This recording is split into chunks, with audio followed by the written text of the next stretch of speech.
Good evening, everyone. Welcome back to the Can I Be Frank program for Inside Lowell, inside of the Well Point Studios here, downtown Merrimack Street. We were recording this on the evening of October 8th, and it's been a while. I've been here a couple of months, I think, and happy to be back. Really exciting program tonight. I'm happy to promote and talk about soon. What I will begin is saying a quasi-Lowell legend, I shall say. He has become a internet influencer. He has a long, great track record in the city. He has so many friends. We'll start slow, right, Mike? Yeah. He does a lot of wonderful things for people, and I'm going to let him talk all about his story. And we're going to have some fun today. So thanks for joining us. And I won't waste any more time before I introduce Mr. Mike Beanshooter Lee. And those of you who are watching this, and when you see this, I'm sure need no further introduction to him.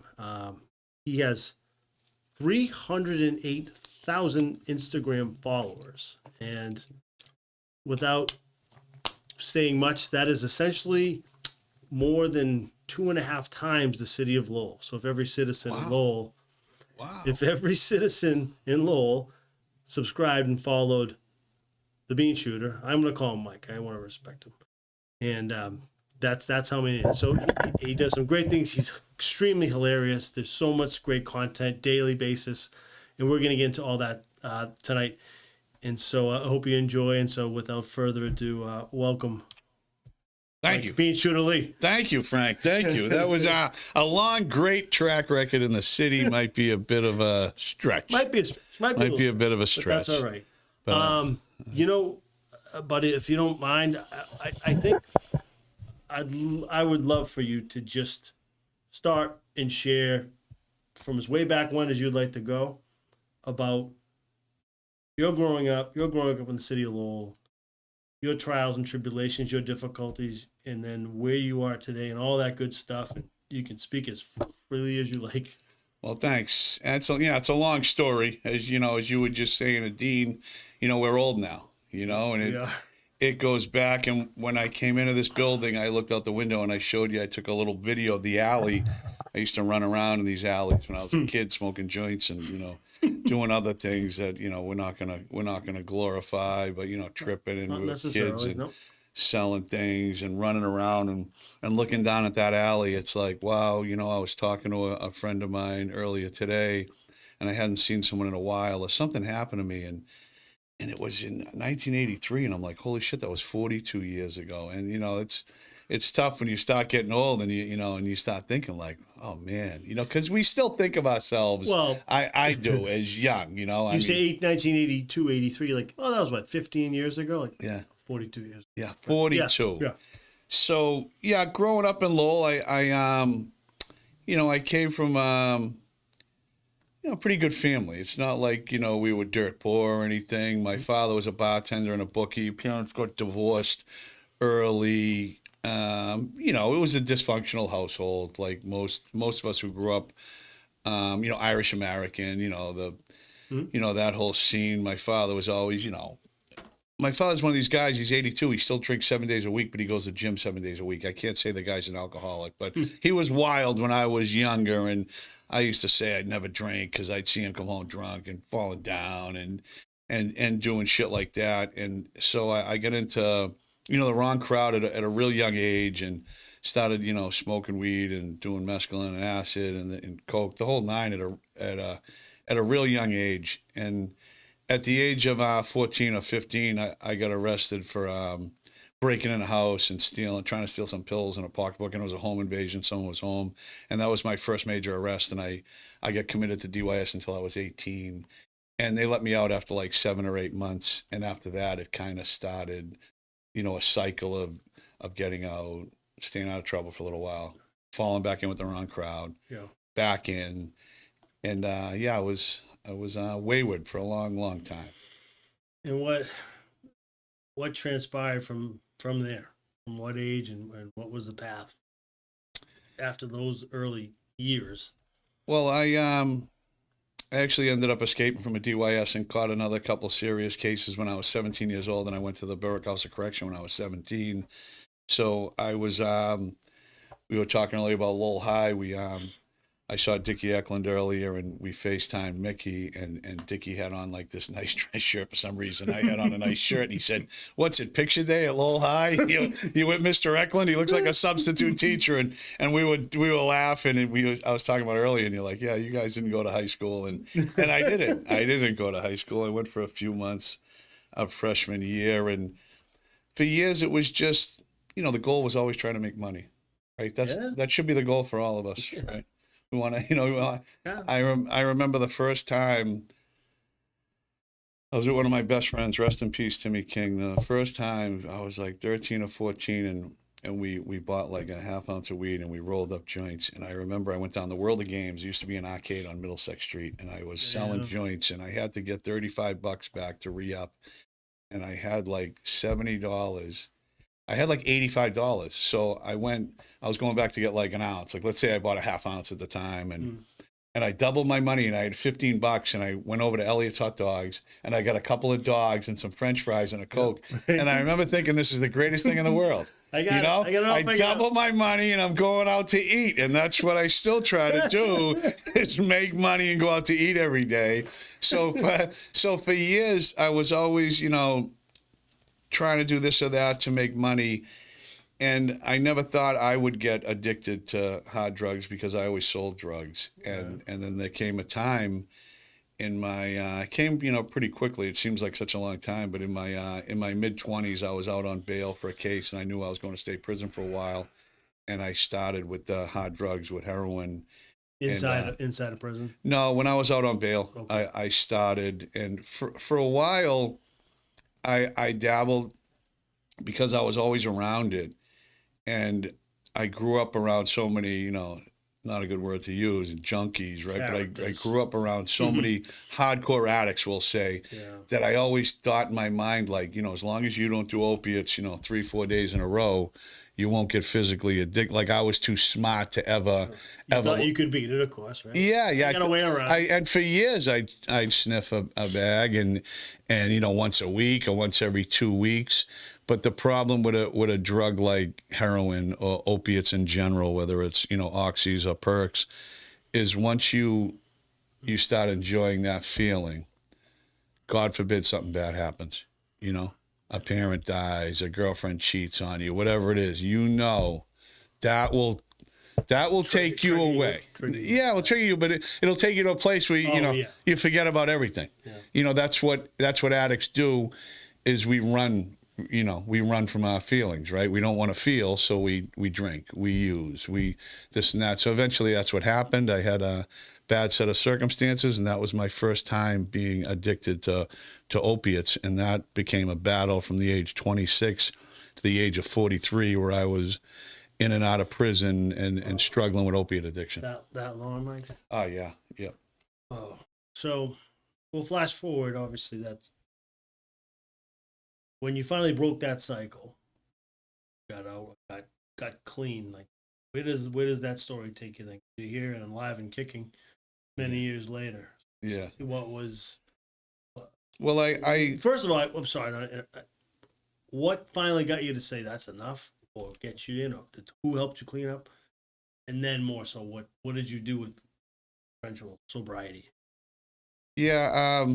So I tried many times. I bounced in and out of detoxes and rehabs, trying to get it. And even for years, going back and forth in a prison, I'd always tell myself, the first time, I went to Walpole for 3 years, and I remember thinking, well, that was just an aberration. I was going through a lot. I'll never, I'll never do that again. I'll never get hooked. That was once. Yeah, and then it was, 3, 4, 5 incarcerations where I get out and get back on heroin, and try to kick. And I think now it's so different. The landscape's so different with addiction, where MAT's a big thing. They have it in prison. It's called medically assisted treatment, where they get you on Suboxone or methadone, or get you on drugs to stay off of drugs. Yeah. Not a huge fan of it, but if people can do it right, and it stops them from smoking crack or injecting opiates, or you know, robbing their mother and being out in the Right. streets. Yeah. Like you see these homeless people, then by all means, I'm not gonna get up on my soapbox Yeah. and start saying you shouldn't be on methadone, you shouldn't be on, so whatever works. But for me, I felt like total abstinence was the only thing. Mm-hmm. But the reason I talk about that is every time I get out, I'd say, I'm just gonna go hang around Frank McCabe and Dean and just drink beers. Right. You know, Right. we'll go That's the different. That's different. yeah, we'll Right. go the Patriots. Yeah. You know, beers were never my problem. Alcohol, you know, shooting heroin was, right? So I'm gonna stay away from those guys, and I'm just gonna try to be the Mike who was normal. Fun you know, Mike, who I was normal Mike. Yeah. never normal, but I mean, who is, right? But you know, I'm just gonna go back to that. And you know, for me, it was always like just skating around your drug of choice. Now I'm drinking. Now I'm smoking weed. Now do a couple lines. Now and then one night, sooner or later, you know, I'm back. And then it seemed like they say like addiction. It's like an allergic reaction. Once we put that in our body, that chemical, it's just like boom, off and running. And that seemed to be, you know, what do they say the definition of insanity is, right? Doing the same thing over and over and expecting different results. And that's what I would do. Every time I get out of jail, I'm just going to smoke weed.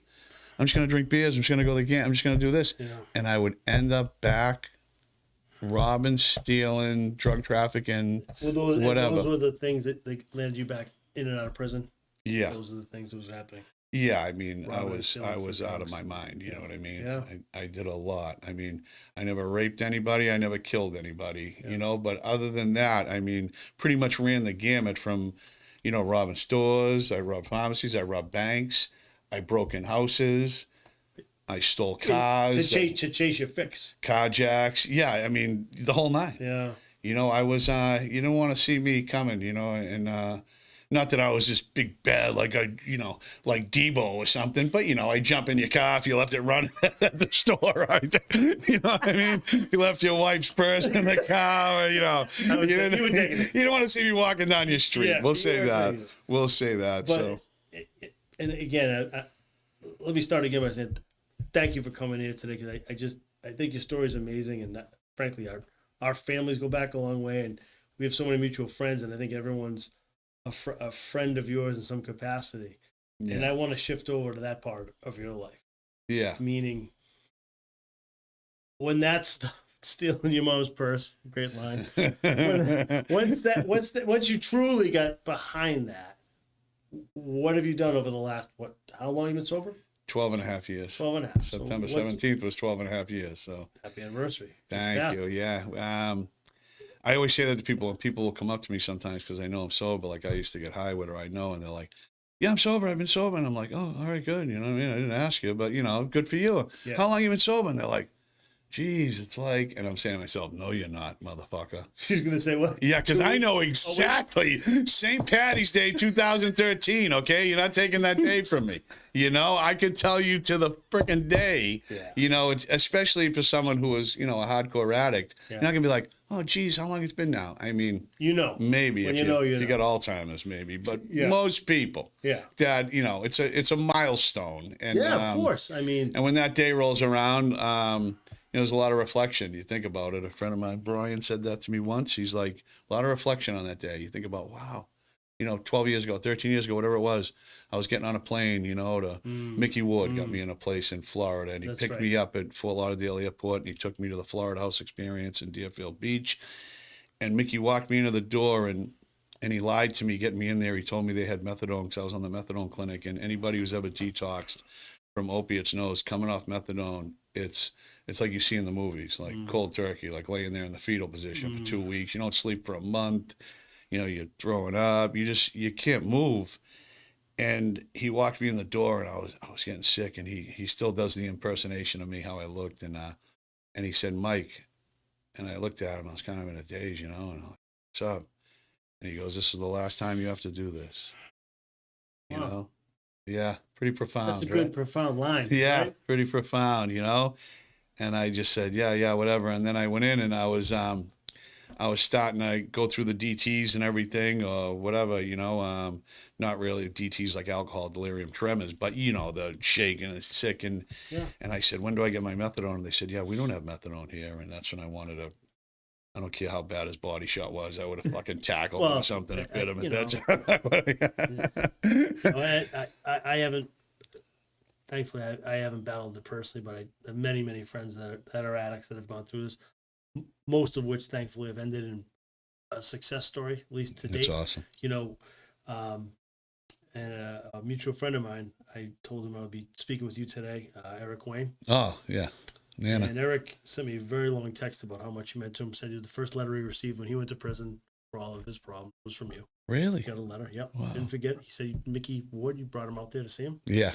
Yeah, we took a ride. That was a long ride. They had him way out somewhere. I forget way what out it was. Western The Mass Berkshires or something, yeah. And I remember writing Eric a letter. I'm sure it was nothing like yours. But to your point about what Mickey said, Eric wrote this is an hour ago. And you said to him, Eric, don't become a cautionary tale. Oh. And he said, I think about it all the time. And I mean, he's been in great condition for a while, right? Oh, yeah. As far as we know. Yeah. But no, he's great. He's a great human and bad rap sometimes. But Yeah. Great guy. But I guess, and that's where I'm kind of leaning towards is like your actions. Like if you've been very active in helping others Yeah. get sober in some sober homes that you're actively involved in. Is that the story I'm hearing? Yeah.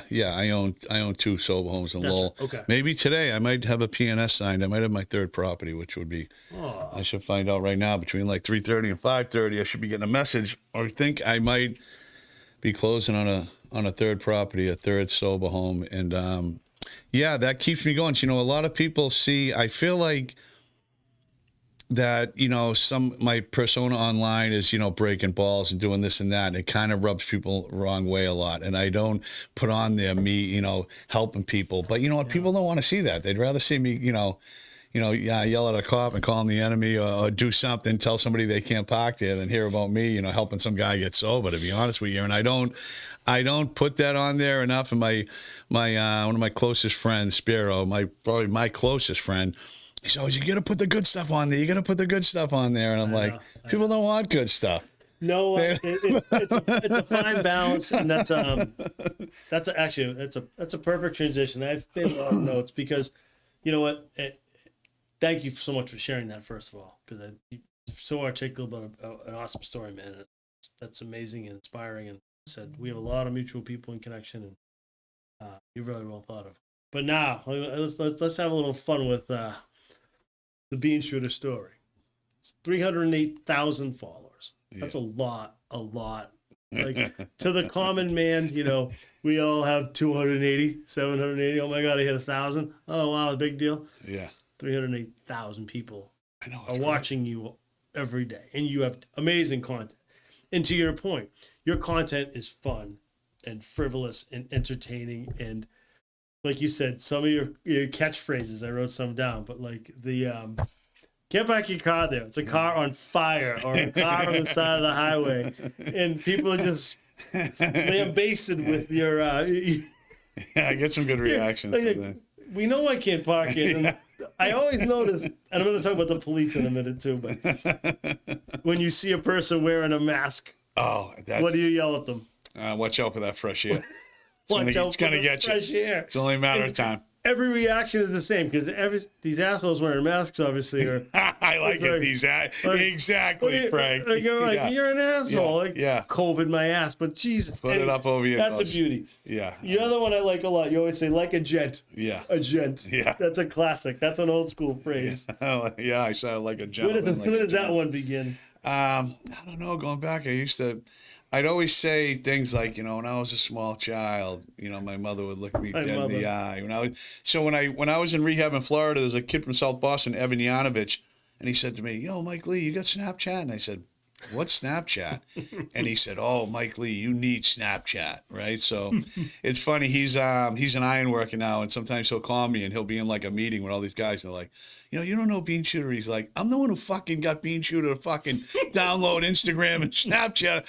Fuck you, and he'll FaceTime me, and I'll be like, yep, he's the one, because I was always cracking jokes. And I just talked to a deputy from the jail, Deputy Fagan, great guy. He was there when he used to work segregation when I was there, and he's like, I was an asshole when I was, but And we're friends now, and I called him up, and he goes, I never knew you were that funny. He goes, not that you're in there cracking jokes with the fucking cops all the time. You're always in the hole and getting in trouble. But he's like, you're a funny fucking guy. And I said, oh, thank you. And this kid, Evan, said that. He's like, you got to do it. And I just started, like, always had my phone in my hand. Like, I'd be talking to you, and you wouldn't even know it. And I'm like this, filming you. Yeah, you have a gift. Before people were really hip to it. Now I got to get the meta glasses. I'm going to get up here, like, tomorrow. Those are going to...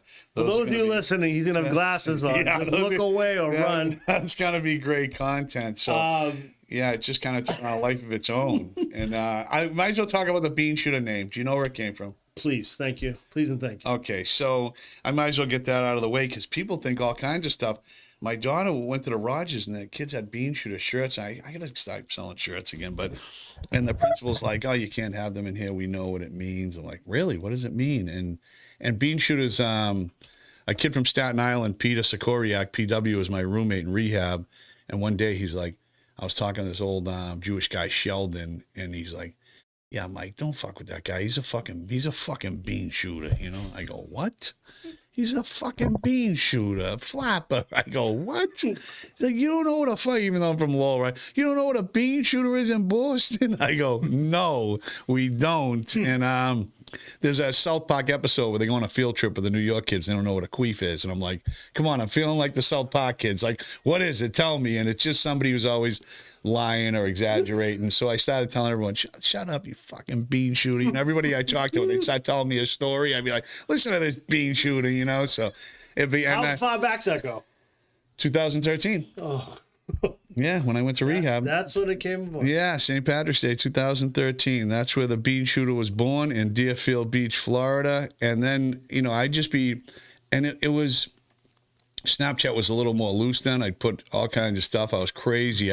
Now it's bullying or this or that. Anything you do, I got to look at it like, oh man, do I post this or they're going to wipe out my Instagram?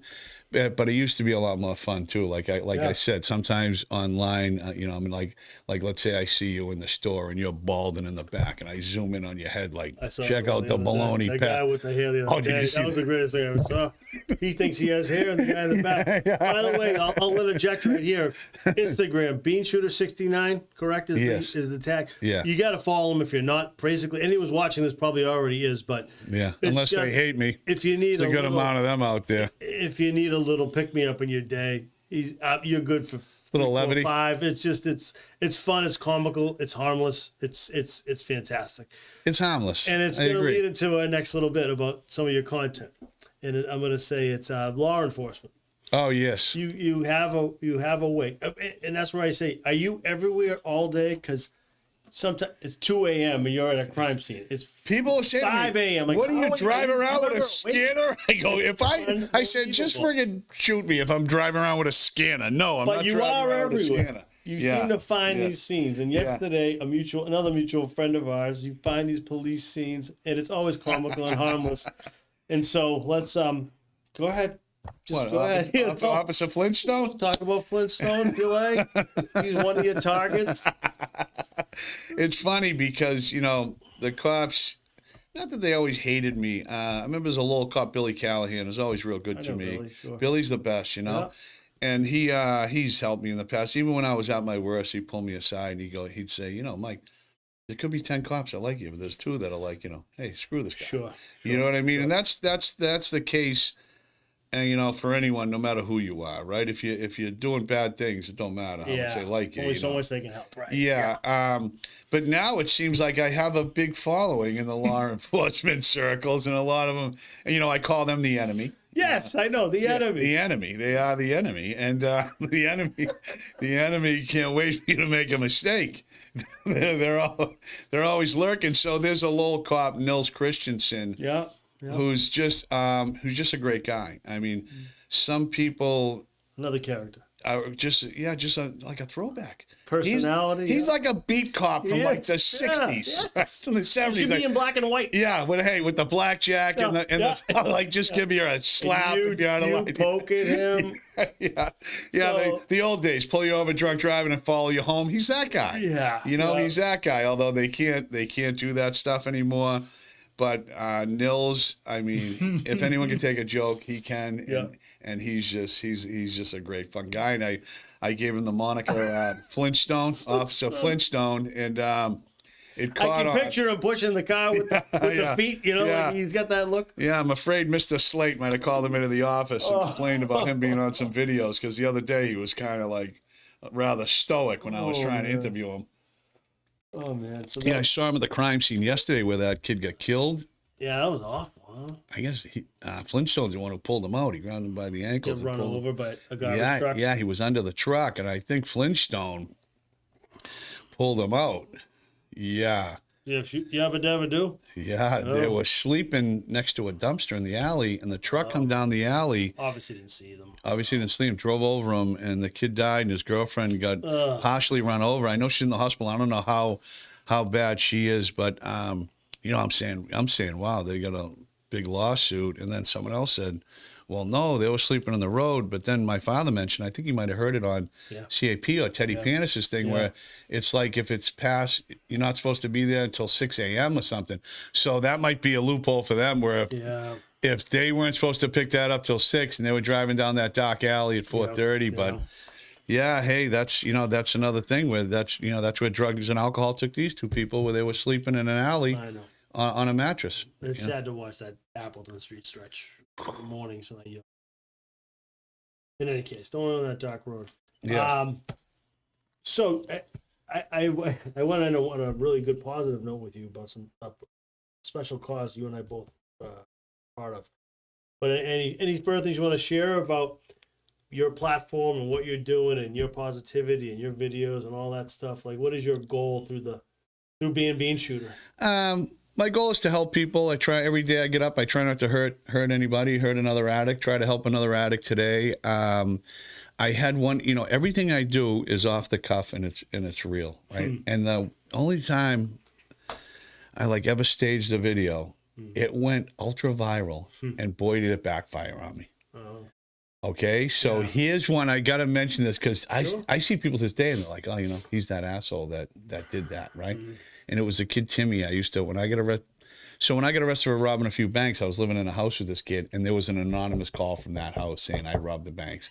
So he's suspect in my mind anyway. Okay. But I moved on.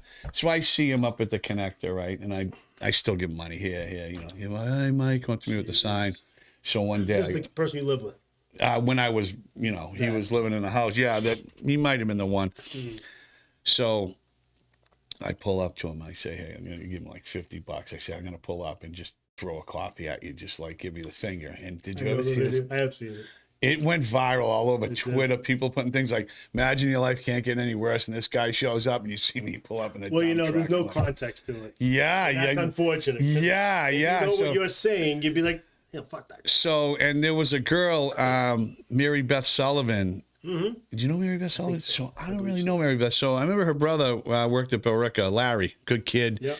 And I think she went out with Nick, the Greek kid Nick. He's in some trouble. He used to own a lot of real estate. Nick. You don't want to name drop it. Yeah. So she put this big thing on Facebook, right? Anybody know this guy? He's a piece of shit. How could he fall? He's a low. So people are sending it to me, but I'm not on Facebook anyway, but I'm just I'm just eating it. I'm not going to go back and forth. Right. So she goes out and finds this kid, and he tells her, oh no, Mike gives me like $50, $100, and he paid me. That was just a video. It was a joke. So at least she did a big mea culpa, hey, I went and found this guy, and apparently he paid him to do this video. So that was good. At least she went and said that afterwards. But I went in Teddy Panis's restaurant, the Athenian Corner. This is his studio? Yeah. InsideLowell? This is InsideLowell. Sure. I went in there just like 2 months ago. I go in there and see Danny, his nephew, and I sit there and have, some soup, and they got the best egg lemon soup around, and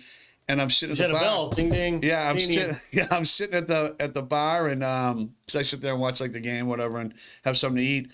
And this girl goes, "Wait a minute, I know you." And she goes, "You're the one who threw the coffee at the homeless." Oh God, that could be the legacy. I won her over, but for the most part, I try to help people along their journey of recovery. Yeah. Try to make people laugh. Yeah. Well done.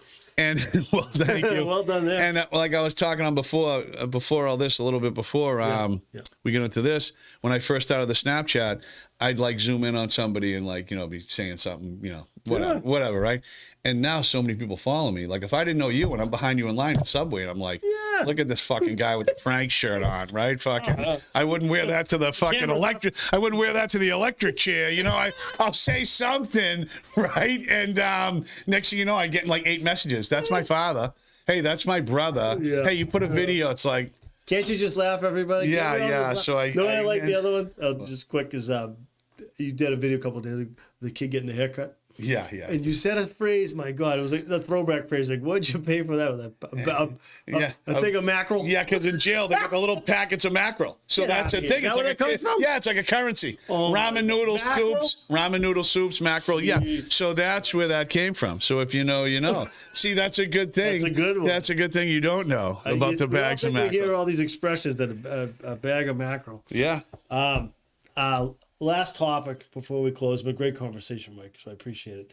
I want to bring up a cause that you've been helping out with, as hopefully I have as well, but now it's become a really big thing, and that is the fundraising for Bobby Panagiotis. Oh, yeah, that's my guy. Great that's the kid. last thing. We just started. I was ready to go all night. No, I know we go all night. Bobby's the best. And there's been a few things for Bobby, as I think hopefully most people have been listening.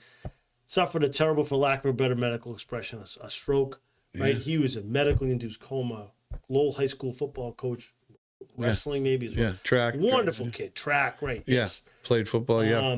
And really tragic. Last year he's suffered, and I just know how active you were, and so many other great folks, Lowell people. Yeah, it was unbelievable. Eddie McMahon and them with the polar plunge. That's where I was going. Now he's named the next recipient. That is huge. What they do for people.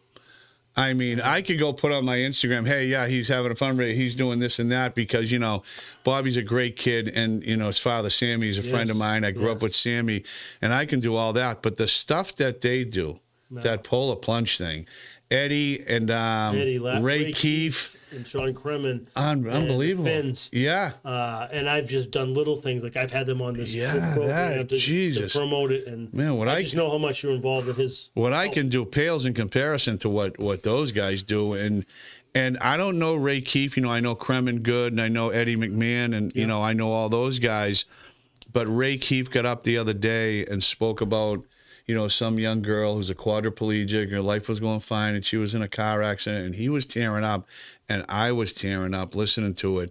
And we walk around, and I'm out there with my phone and cracking jokes, and we're here talking about it, and it just you hear something or you see someone and realize how quick it could all turn on a dime. Yeah. Life comes at you quick, and when you see something like that, I think of my daughter who's 17 years old, and it's just like, oh man, it gutted me. It gutted me listening to that. And he's like, oh, she wanted someone else. They did the polar plunge for. He wanted to be here, but he's dealing with bed sore issues. I mean, these are people that were walking like us, me and you, every day, fine, right? And then they're a quadriplegic or and Bobby's lucky. He's got a long road ahead of him, and he's on a ton of medications, and they don't know why he was having those seizures. They don't know why. And I mean, talk about a healthy young man. Right? Oh, like in shape. Oh, working out. No chemicals. No nothing. No, he's just right down the middle, and I've gotten to know him pretty well. And I'm thrilled. Obviously, the plunge is typically it's January, February, but I know they announced that recently, and I know you were involved, so I wanted to make that a part of a kind of closeout today.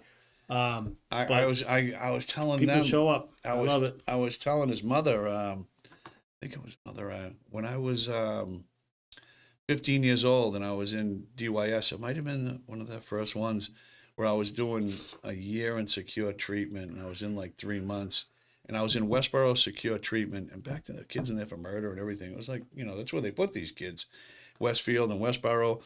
And I had 6 months ago or 7 months ago, and they come up to me and said, hey, there's this outdoor rigorous activity program. It's 28 days. It's on Cape Cod and Brewster. If you can complete this program, you can get out after 28 days. So I'm a kid, I'm in shape. I say, sign me up, right? Mm-hmm. So you get out there, and then you start hearing about from other kids. They cut through the ice, make you strip naked and jump in. And, you know, it's January. I remember I went there on January 3rd, 84, 85, I think it was 84. Yeah. And I'm like, hey, you know, sign me up. And, you know, I'm thinking like they cut through the ice, but it's the ocean. It's Cape Cod. It was like a bay, so it's not it's not like right. lake ice. No, you know, no. it's like a sheet of ice over like real thin where you Yeah. can just crunch it with your thing. So I got to this place and wow, it was unbelievable. And you know, now they wouldn't get away with that.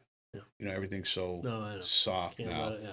But the Not a first chance. day, they went for like a half-mile run, and they went down to Cape Cod Bay, and they make you strip naked and run in and like belly flop in, and it was like, you know, it was like this deep, and they make you roll over 3 times and do 3 push-ups so your head come out of the water and fully submerge and up, down, and run out and dry off and jog back to the base.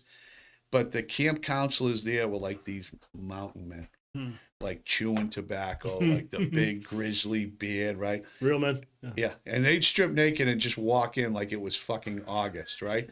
And they're like floating on their back and spitting water up, like, so it wasn't like they were torturing us kids, you know, making us do things they wouldn't do. And you know, after like 4 or 5 days, you'd start saying, "Hey, what time is it?" There was no clocks; it wouldn't tell you what day it was. They'd say, "That's a future question." So you start losing track of days and time. You only know when the sun comes up and the sun comes down, and they take you out on these hikes, and you'd have to dig a hole and shit and either wipe your ass with leaves. They didn't have paper towels, right? It was the I call them Tuesdays. You should have saw my fruit and my fruit of the looms, what they looked like when I took them up when we finally got back to base. But sometimes you'd have to pack snow in your hand and use that. Oh my God! So how do we get on this track? We were talking about Bobby. The polar plunge. So my point being, anyway, folks, 40 years later, they're gonna have me jump in the fucking ocean again. You're These going. fucks. You're going. I'm gonna try anything I can to make a vacation to not be around when I gotta strip down and jump in the ocean again. Well, there's the perfect ending to the Can I Be Frank Beanshooter podcast. Yeah. It was great, Mike. Thank you. Yeah. Anytime. Great. I'll come back anytime and chop it up This could be with a you. new formula, pal. Who knows? Yeah. I don't know. I have some ideas. I'll come back anytime. This was great, and I thank Mike very much. There's a lot of good. He's got a lot of entertainment for you. Beanshooter69 on Instagram. Just join one of the other 308,000 people that watch him daily. It's fun. It's entertaining. It's meant to be funny. It's not meant to harm or hurt. Remember that. Thank you. Don't everyone be so sensitive. Take off your friggin' masks. Yeah, exactly. Watch out for that fresh air. And be a gent. Yeah. You know, and all that stuff. So thank you very much, Mike. And we'll talk soon. This will be posted on InsideLowell's Instagram, Facebook, all that good stuff on the Can I Be Frank page tomorrow. So it's going to be up tomorrow, huh? It should be up tomorrow, I hope. So I appreciate everyone for listening and watching today. And thanks, Mike. This might be my new studio. Frank, thank you. Thank you for having me on, man. You bet, Frank. Good stuff. All right, gang. Have a great night.